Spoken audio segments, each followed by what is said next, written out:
लोकशाहीर अण्णाभाऊ साठे यांची जयंती रमाबाई नगरामध्ये लोकशाहीर अण्णाभाऊ साठे सामाजिक संस्थेच्या वतीने आयोजित करण्यात आली होती।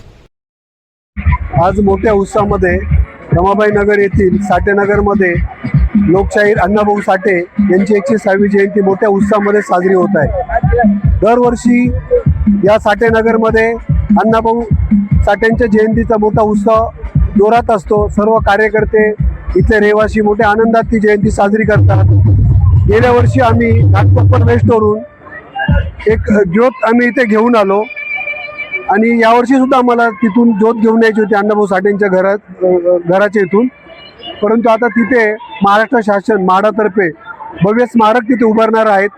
त्याचाही काल मोठ्या उत्साहामध्ये माननीय महाराष्ट्राचे मुख्यमंत्री फडणवीस साहेब यांच्या शुभ हस्ते भूमिपूजनचा कार्यक्रम झाला आणि खरोखर कालचा कार्यक्रम हा शासनाने म्हणजे जी दखल घेतली शासनाने, अण्णाभाऊ साठे एक सामान्य कुटुंबातील व्यक्ती होते, आज त्यांचं महापुरुषांमध्ये नाव नोंदलं गेलेलं आहे, याचा आम्हाला खूप मोठा अभिमान वाटतो आणि खरोखर महाराष्ट्र शासनाने त्याची दखल घेतली त्याबद्दल महाराष्ट्र शासनाचे आम्ही आभार मानतो।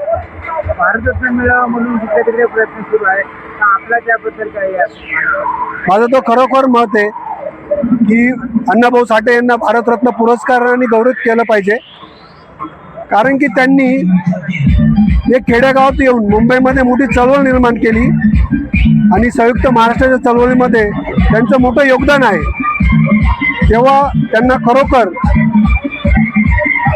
भारतरत्न पुरस्कार मिळावा ही आमच्या सर्व कार्यकर्त्यांची इच्छा आहे। साहित्यरत्न लोकशाहीर अण्णाभाऊ साठे यांची जयंती ह्या विभागामध्ये दलित पॅंथर विठ्ठलराव साठेंपासून सुरुवात झाली।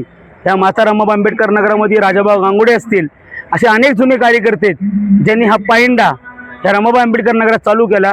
अण्णाभाऊ साठेंची पहिली जयंती जर कोणी सुरुवात केली असेल ती विठ्ठलराव साठेंनी केली आहे रमाबाई कॉलनीमध्ये। तीच पारंपरिक परंपरा त्यांचे नातू हे संपूर्ण मंडळ राजगुरुमित्र मंडळ आजही परंपरा कायम ठेवत आहे। आज ज्या अण्णाभाऊ साठेंनी आयुष्यभर जे कष्ट खाल्ले, ज्या साताऱ्यापासून मुंबईतला जो पायी प्रवास केला, आपल्या वेदना, श्रमिकांच्या वेदना, दलितांच्या वेदना ज्या आपल्या शायरीतून कादंबरीतून मांडल्या, या जगासमोर त्यांनी दाखवून दिलं की 1.5 दिवस शिकलेला माणूस सुद्धा खूप काही करू शकतो। बाबासाहेब आंबेडकरांना त्यांनी त्यांच्या शेवटच्या आयुष्यातली ज्यांनी सर्वात मोठा ग्रंथ लिहिला जो फकीरा कादंबरी, ती बाबासाहेबांच्या स्मृतीस अर्पण केली। अण्णाभाऊ साठेंनी बाबासाहेबांना गुरु मानलं। अण्णाभाऊ साठेंना कळलं की ज्यावेळी आपला अन्याय होतो, अत्याचार होतो, त्यावेळी बाबासाहेब आंबेडकरांच्या नावाशिवाय म्हणून त्यांनी एक शब्द दिला होता, जगबद्दल घालून घाव सांगून गेले माझं भीमराव। त्या शब्दाचा अर्थ असं होतो, ज्यावेळी आपला अन्याय होतो, अत्याचार होतो, तेव्हा बाबासाहेब आंबेडकरांच्या नावाशिवाय त्यांचा जयघोष केल्याशिवाय आपल्याला अन्यायाला उत्तर देण्याची ताकद मिळत नाही।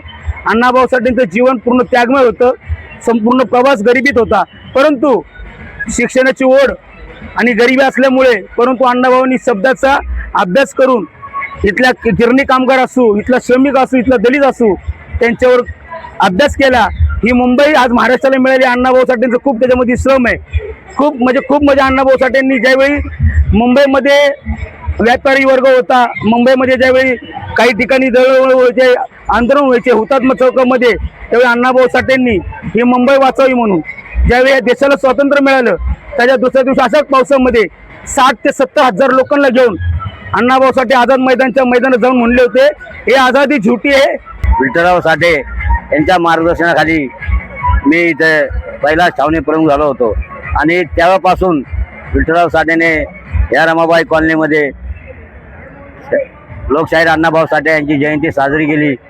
पण आजपर्यंत ती परंपरा आम्ही दलित पॅंथर आताच्या RPI आम्ही ती चालू ठेवलेली आहे। प्रत्येक 1 ऑगस्टला आमचा कार्यक्रम असायचा गंधकुटीमध्ये अण्णाभाऊ साठे जयंती म्हणून, आणि आम्ही BJP काँग्रेस या नेत्यांना तिथं बोलत असायचो। त्यामुळे जरी असं लोकांना वाटत असेल उपवर्गीकरणामुळे काही ते वाद होतील, पण रमाबाई कॉलनीत तर ते शक्य नाही, एवढं मी सांगू इच्छितो।